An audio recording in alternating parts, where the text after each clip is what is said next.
पुरुष भाग 39। पुत्रों की बात सुनकर निर्मल केवल ज्ञान से जो समस्त जगत को देख सकते दयालु भगवान आदिश्वर नाथ उनसे बोले, हे वत्सगण, पुरुष व्रतधारी वीर पुरुष को तो अत्यंत द्रोहकारी शत्रु से ही युद्ध करना उचित है। राग, द्वेष और मोह कषाय शत जन्मों से जीव को क्षति पहुंचाने वाले और महाशत्रु है। राग सद्गति बाधक लोह श्रृंखला की तरह बंधनकारी है।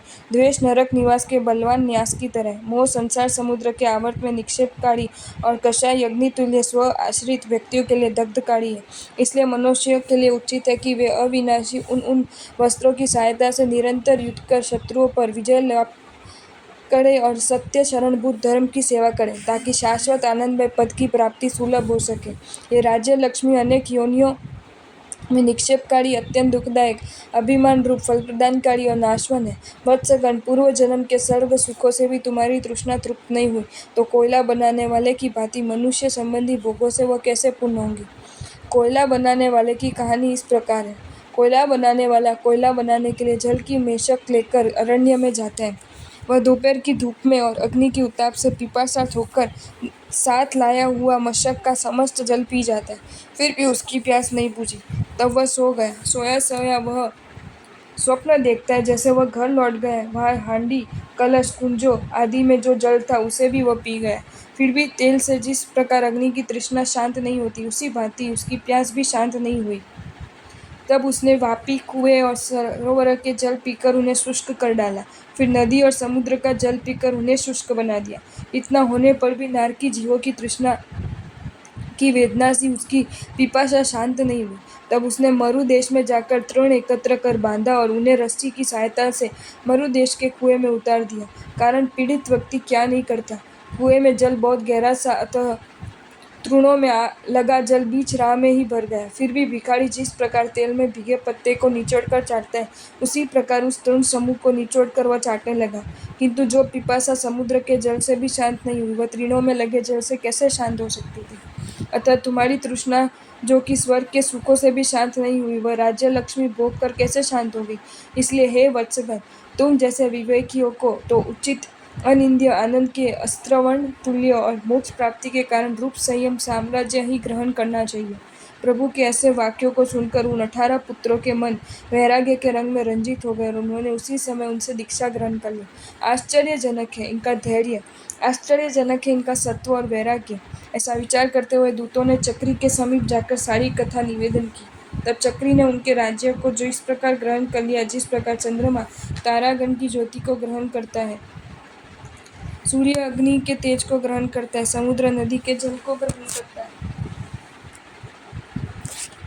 चतुर्थ सर्ग समाप्त। पंचम सर्ग। एक समय भरतेश्वर जबकि सुखपूर्वक सभा में आसीन थे, सेनापति सुसेन ने आकर उन्हें नमस्कार किया और बोले, महाराज, यद्यपि आप दिग्विजय कर आए हैं, फिर भी आपका चक्र उसी प्रकार नगर में प्रवेश नहीं कर रहा है जिस प्रकार मदोन्मत्त हस्ती आलन स्तंभ के निकट नहीं आ जाता।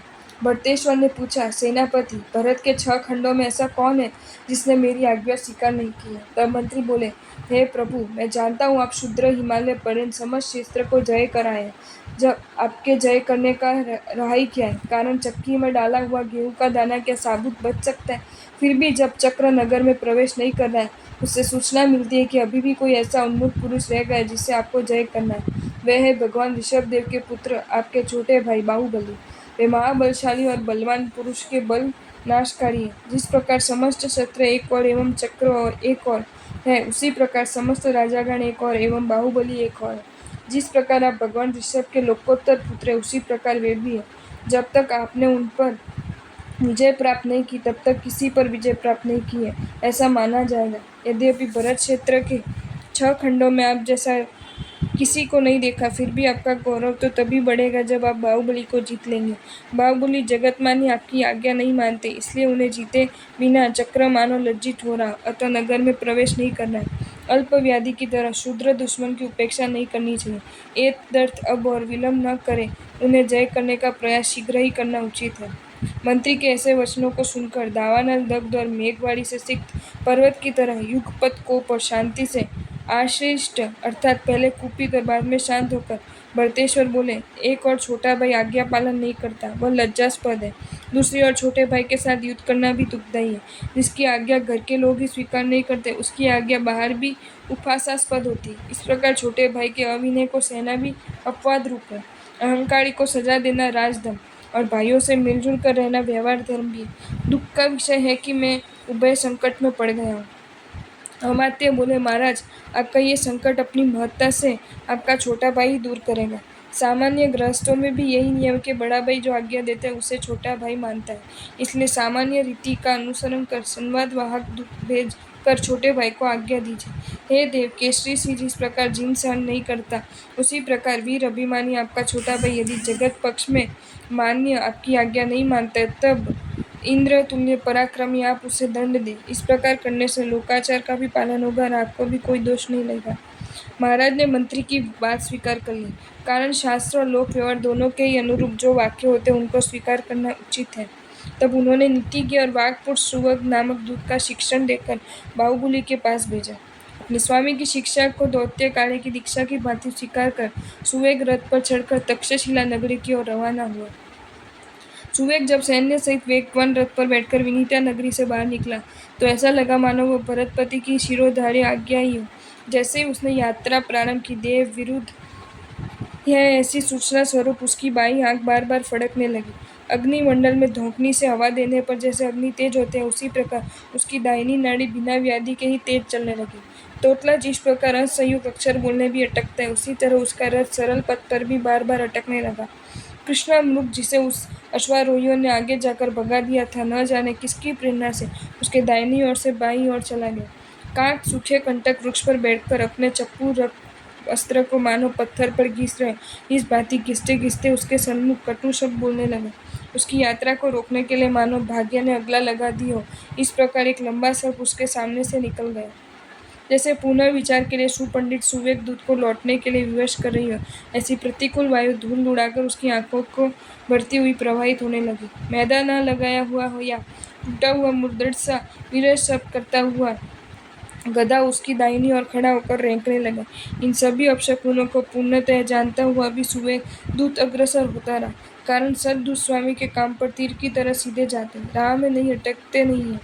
अनेक गांव, नगर, बाजार और गलियों से दूत वेग से गुजरते उस दूत को लोगों ने क्षण मात्र के लिए भंगभा की तरह देखा। स्वामी के कार्य में नियुक्त दीत दास जिस प्रकार कशा घात के भय से निरंतर कार्य करते रहते हैं, उसी तरह सुवेग ने वृक्ष वाटिकाओं, सरोवरों एवं सिंधु तटों पर जरा भी विश्राम नहीं किया। इसी भांति चलते चलते मृत्यु के एकांत रति क्षेत्र से भयंकर अरण्य के निकट पहुंचा। राक्षसों की तरह धनुष पर प्रत्यंचा चढ़ाए हस्तियों को लक्ष्य कर तीर निक्षेपकारी और चमरू जाति के मृग चर्म से कवच तैयार कर पहने हुए भील उस जंगल में निवास करते थे। मानो यमराज के 100 गोत्रीय हो, ऐसे चमरू, मृग, चीते, बाघ, सिंह और शरभ आदि क्रूर हिंसक पशु उस वन में अवस्थान करते थे। परस्पर आक्रमणकारी सर्प और नकुलों के विवर से वह वन भयंकर प्रतीत होता था। भालुकों के केश धारण में व्यग्र छोटी छोटी बिल्लियां जहाँ विचरना कर रही थी, भैंसे परस्पर युद्ध करने हुए उस अरण्य के प्राचीन वृक्षों को उखाड़ रहे थे।